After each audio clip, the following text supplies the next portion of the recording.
달콤한 말씀, 행복한 하루. 오늘 함께 나누실 말씀은 요한복음 18장 28절에서 38절까지 말씀입니다. 그들이 예수를 가야바에게서 관정으로 끌고 가니 새벽이라 그들은 더럽힘을 받지 아니하고 유월절 잔치를 먹고자 하여 관정에 들어가지 아니하더라. 그러므로 빌라도가 밖으로 나가서 그들에게 말하되, 너희가 무슨 일로 이 사람을 고발하느냐? 이 사람이 행악자가 아니었더라면 우리가 당신에게 넘기지 아니하였겠나이다. 너희가 그를 데려다가 너희 법대로 재판하라. 유대인들이 이르되, 우리에게는 사람을 죽이는 권한이 없나이다. 이는 예수께서 자기가 어떠한 죽음으로 죽을 것을 가리켜 하신 말씀을 응하게 하려 함이로라. 이에 빌라도가 다시 관정에 들어가 예수를 불러 이르되, 내가 유대인의 왕이냐? 이는 네가 스스로 하는 말이냐? 다른 사람들이 나에 대하여 내게 한 말이냐? 빌라도가 대답하되, 내가 유대인이냐? 내 나라 사람과 대제사장들이 너를 내게 넘겼으니 내가 무엇을 하였느냐? 내 나라는 이 세상에 속한 것이 아니니라. 만일 내 나라가 이 세상에 속한 것이었더라면 내 종들이 싸워 나로 유대인들에게 넘겨지지 않게 하였으리라. 이제 내 나라는 여기에 속한 것이 아니니라. 그러면 내가 왕이 아니냐? 네 말과 같이 내가 왕이니라.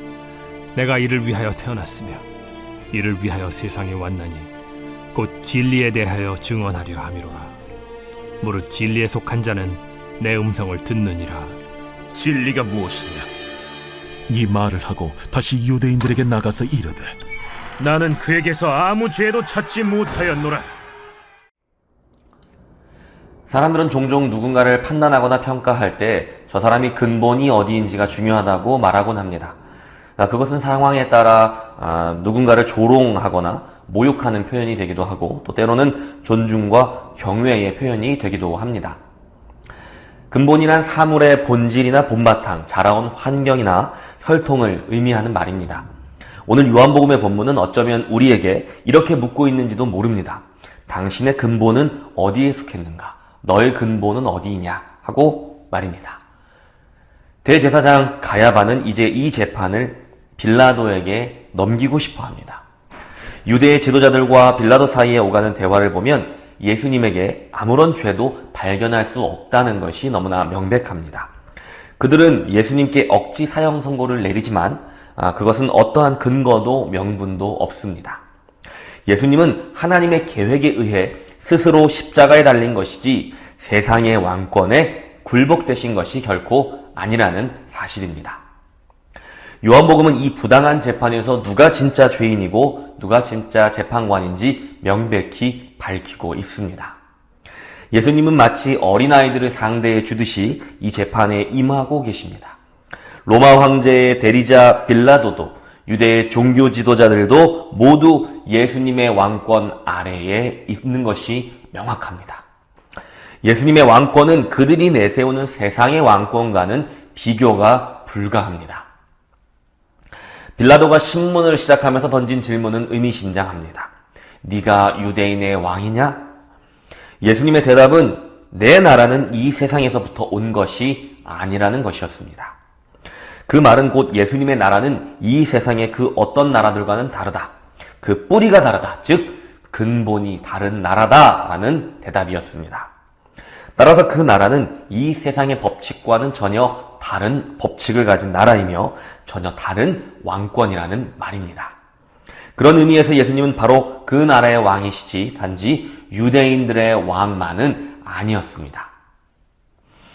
요한복음의 특징 중 하나는 계속해서 내부자들, 즉 예수님을 믿는다고 고백하는 사람들에게 아주 심각한 질문을 던진다는 것입니다.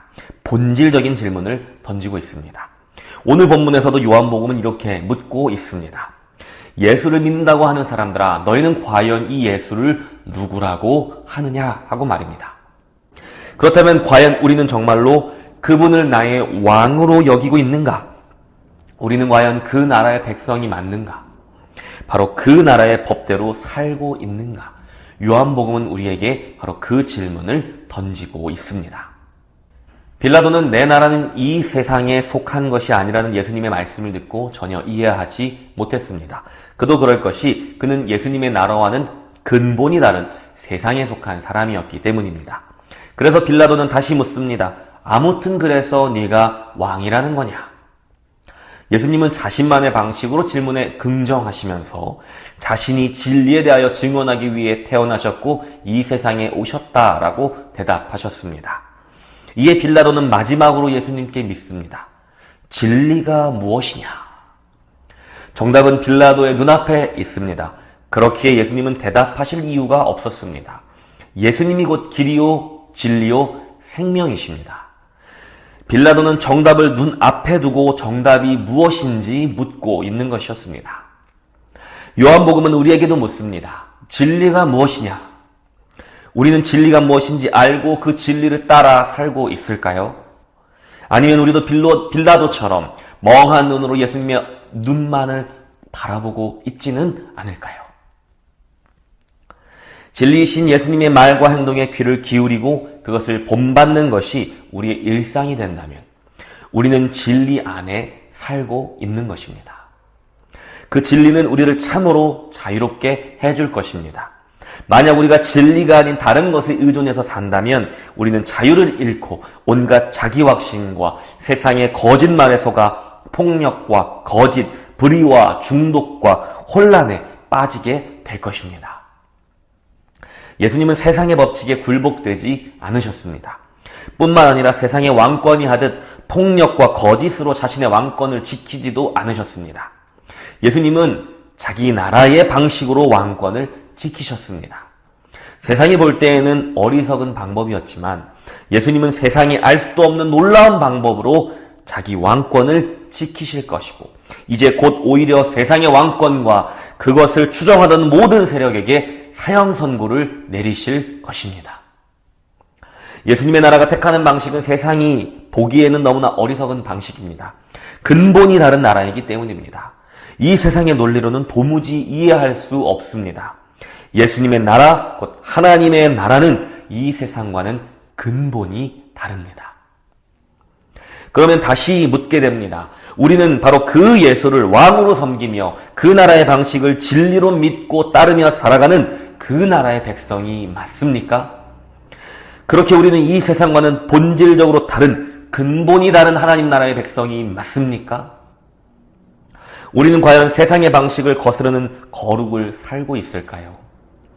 폭력이 아닌 용서를, 거짓이 아닌 진실을, 중독이 아닌 자유를, 지식이 아닌 믿음을, 온갖 종류의 자기 확신이 아닌 소망을, 욕심과 시기, 질투가 아닌 사랑을, 자기 것을 쌓는 것이 아니라 자기 것을 내어주는 하나님 나라의 방식을 우리는 살고 있습니까? 누가 나의 왕입니까? 그리고 나에게 과연 무엇이 진리입니까? 요한복음은 오늘 우리에게 다시 묻고 있습니다. 오늘 하루 진리이신 예수님을 따라 그분의 방식으로 생각하고 그분의 방식으로 말하고 그분의 본을 따라 행동하는 하루가 되기를 축복합니다. 진리이신 예수님을 따라 살아가며 그분이 정말 나의 왕이시며 온 세상의 진짜 주인임을 온 몸으로 나의 전체 삶으로 고백하는 하루가 되기를 축복합니다. 우리는 근본이 다른 하나님 나라의 백성입니다.